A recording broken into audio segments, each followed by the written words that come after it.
Hello there guys, welcome back to my YouTube channel. So in this video I'm going to show you how to make this amazing PowerPoint template using morph transition in just 1 minute. Plus you can get this template for free from the link in the description below, and it's completely free. So first of all, what you have to do is open up a blank slide and you have to put your image in the background. Then you have to go to shapes and you have to insert a rectangle this thick, and you have to remove this outline, duplicate it, and we're gonna just make several copies of it till it covers half of the slide. Go to format background, and what you have to do is give it a fill of same color. Then you have to give transparency to these rectangles one by one.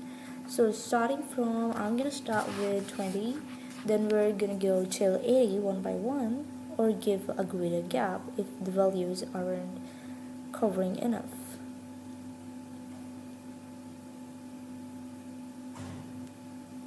Here we go.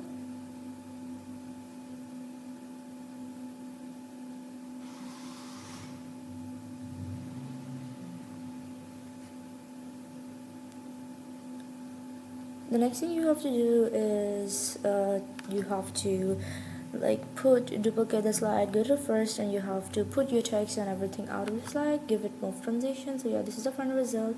You can get this template for free from the link in the description below, and if you like this video, make sure to hit the bell icon and also subscribe my YouTube channel. So yeah, that's it for today.